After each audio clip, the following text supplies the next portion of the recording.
Hello dear students, so today we are going to learn a new topic, that is metal carbonyl.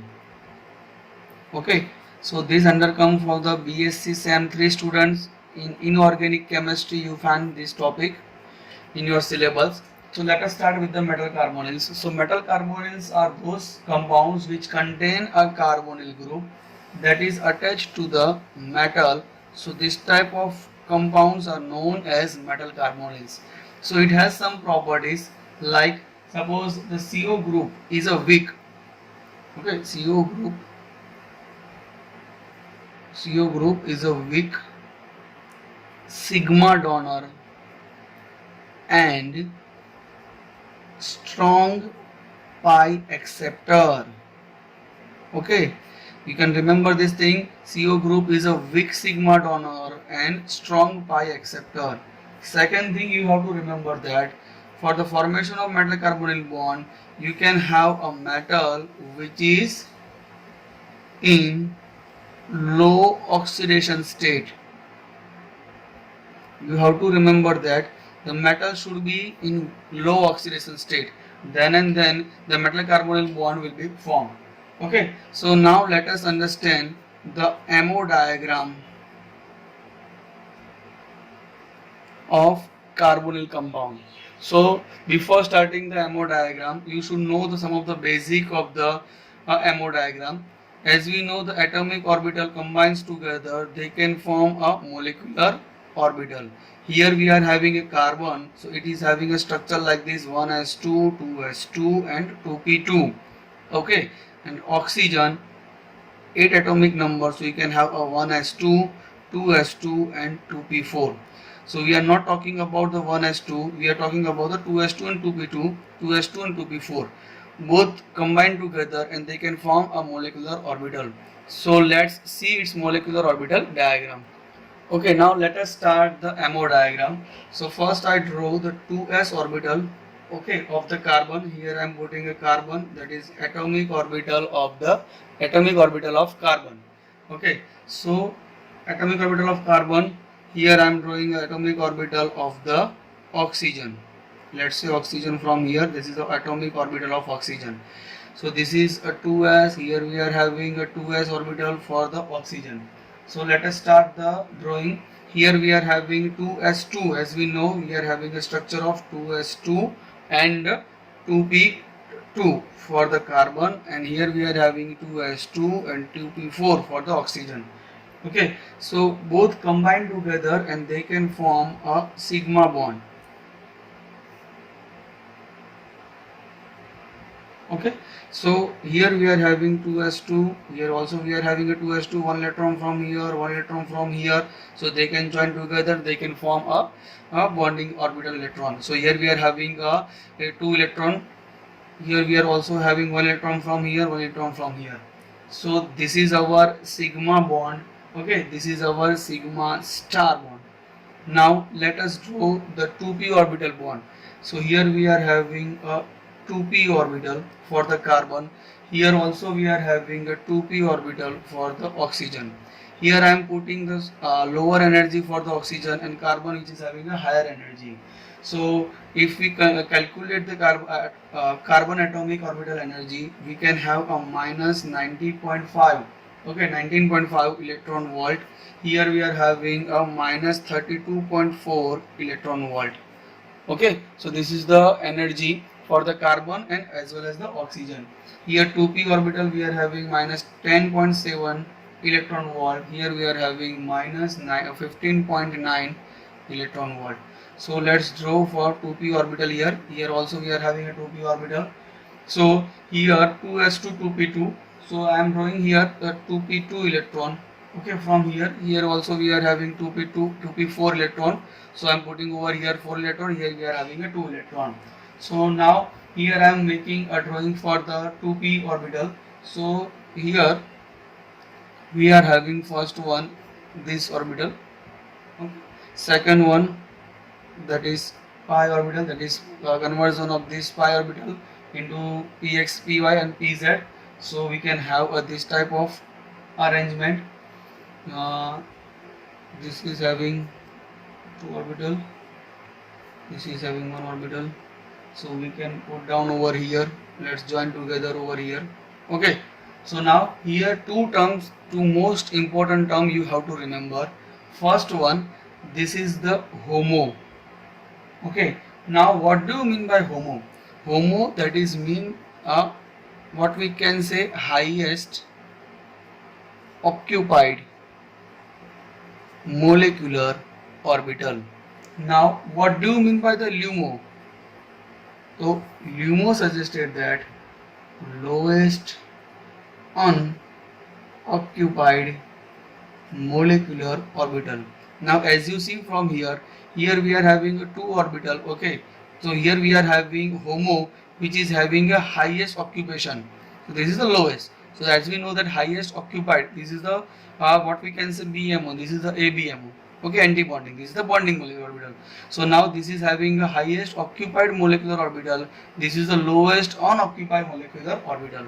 So here we are knowing that we are having 2 plus 4, that is a 6 electrons. So we can pair a 3 pair for the pi bonding. So here we are having a 1 pair from here, 1 pair from here, here also we are having a 1 pair.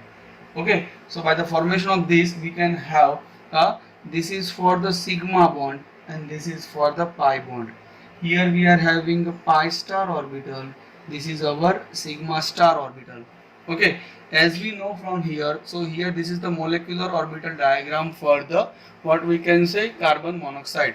Okay, so you have to remember that here the bonding orbital and anti-bonding orbital, the formation of the bonding orbital. Okay, here we are having a HOMO, here we are having a LUMO. This is having a higher energy as compared to this oxygen. Okay, this is also having a higher energy as compared to this oxygen. So by that way you can learn a MO diagram. Okay, now let us understand the properties of the MO diagram, or we can say the properties of the carbon monoxide. So carbon monoxide is a pi acid ligand. Okay, pi acid ligand. Why it is known as a pi acid ligand? So it can accept the pi electron, that is why it is known as a pi acid ligand, and that can explain by the MO diagram. So in MO diagram you can find that HOMO of the CO is a sigma orbital having a higher amplitude of the carbon atom that can have the oxygen atom and is therefore considered a carbon based orbital, which is also slightly anti-bonding in nature with respect to the oxygen atomic orbital. So let's say here we are having a HOMO which contain a sigma bond. So by that way you can say that it is having this type of characteristics. So this explains that why CO binds through the carbon atom and also why it is a good sigma donor. So is as we know that the 2 electron from the HOMO, so it can donate the sigma bond. Okay, it can donate the sigma donor. As we I have further told you that it is a weak sigma donor and strong pi acceptor. So by the formation it is known as is a good pi acceptor. There exists a strong back bonding or pi overlap of metal cluster to the pi star anti-bonding of the carbon monoxide. Okay, so this is only the diagram for the carbon monoxide. So here you can find that these are the bond which are these are the orbitals that are the unfilled, or we can say the empty. So whatever the metal which is having, as we know the metal D or D block elements which is having a d orbital electron. So here we are having a carbon monoxide that are filled for the HOMO. One of the electron, whatever the electron comes together, they can fill the electron from the LUMO that is having a pi star orbital. So we can know that is the pi-back bonding. So by that way you can learn the most important thing that you have to remember, that by the MO diagram you can clearly say that it is a sigma donor and pi acceptor. Okay. So now let us understand the bonding in metal carbonyls. So first let us see the example of the sigma bond formation. So as we know the metal, okay, this is the metal orbital. Now when it is combined together with the carbon monoxide bond, okay, this is our ligand, this is our metal. Okay, they combine together, they can easily form as a metal carbonyl bond via sigma bond formation. So here we can have this type of structure. The combination of these two orbitals, they combine together and they can form this type of structure. This is known as metal carbonyl bond via sigma bond formation. Okay, and the next one, this is for the pi back bonding. Okay, now in pi back bonding, utilize the filled d orbital and empty pi star orbital. As we know, for the MO diagram of the CO, we can know that the in CO diagram, I am putting over here, this is the CO diagram. So as we know, this is the pi star, this is having a empty pi star orbital, and when we consider about the d block element or the metal orbital, so it is having a filled d orbital. So you can remember this thing, metal which is using a filled d orbital, okay, and CO that can use empty, okay, pi star orbital. Okay, that you have to remember, filled d orbital of metal, and carbon monoxide, that is the empty pi star orbital. So now let us see its structure. So here we are having a metal which is having a filled d orbital. Let's say from here, this is our d orbital structure of the metal, d block structure. Okay, d block metal and d orbital structure, you have to remember that, d block element, okay, and d orbital structure. So here we are having carbon monoxide, so this is having this type of structure. Let's say from here minus minus and plus plus over here. Okay, now combining these together, they can form a plus plus and minus minus, so it can form this type of structure. So here we are having a metal structure, minus over here, plus over here, here we are having a plus, here we are having a minus. Now these two plus oxygen atom, okay, carbon is the plus, here we are having a carbon monoxide, C double bond O, this is our minus, okay, both are combining together, they can form this type of structure. So in that structure you can find the metal carbonyl bond. So here we are finding the metal carbonyl bond. So this is our pi back bonding. It can give the electron, metal will give the electron to the carbonyl, as well as the carbonyl can give the electron to the metal. So here we are having a pi bond formation. Okay, so by that way you can find a metal carbonyl bond, in which you can find that the filled d orbital and empty pi star orbital. So by combining together, they can form as a pi bond formation. Okay, so now this type of bonding where both pi and sigma bond overlap each other, then it is known as, you have to remember this terminology, that is the synergistic. Okay, this is the synergistic bonding. Why it is known as synergistic bonding? It is known as synergistic bonding because we are having a overlapping of pi and sigma bond. Sigma bond formation, CO donates electron density to the metal, as a result which a negative charge on the metal increases. Metal can remove this excess electron density by having a pi back bonding from the filled d orbital to the metal pi star orbital. So you have to remember that whenever we are forming a sigma bond, okay, when we are forming a sigma bond, so the negative charge, okay, the negative charge increase on the metal atom. So now this negative charge, it is not a stable, so now it can remove by the pi back bonding, so it can give the electron to the carbonyl compound. Now that can form as a bonding between the metal as well as the carbonyl compound. Okay, so now it can give the electron to the carbonyl compound. So here we can have a metal double bond C over here. So by that way you can form a metal carbonyl bond. So sigma bond can generate a negative charge on the metal. So now that negative charge is not stable, it can give the electron to the carbonyl. So it can form a metal carbonyl bond from here via pi back bonding.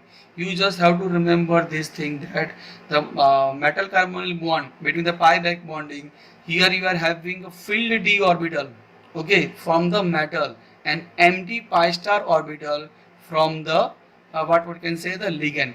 Both combine together and they can form as a pi bond. Now here we are overlapping the sigma and pi bond, that is why it is known as synergistic bonding. Okay, so this type of bonding in metal carbonyl you have to remember. Now let us understand one more example of, we can say, the metal carbonyl. So now let us understand the classification of the metal carbonyls. So metal carbonyl can be classified by two ways. First one, whatever the ligand that is present in the metal carbonyl, and second one, metal present. So first let us understand the ligand present. Suppose if we are having a in metal, what we can say, the ligand present. So here we are having two types of ligand. Here we are having homoleptic ligand or heteroleptic ligand. Now in homoleptic ligand, that contains only carbonyl compound. Okay, carbonyl as a ligand. So that type of what we can say compounds, or that type of molecules, is known as homoleptic metal carbonyls. Suppose I am giving you an example. Let's say we are having RH6CO12. Okay, let's say we are having Mn2CO10. Okay, let's say we are having WCO6.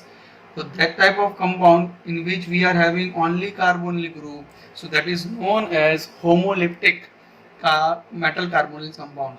Now what do you mean the heteroleptic metal carbonyl compounds? In heteroleptic carbonyl compounds we are having a metal, carbonyl and other ligand. Okay, so that type of compounds are known as a heteroleptic ligand.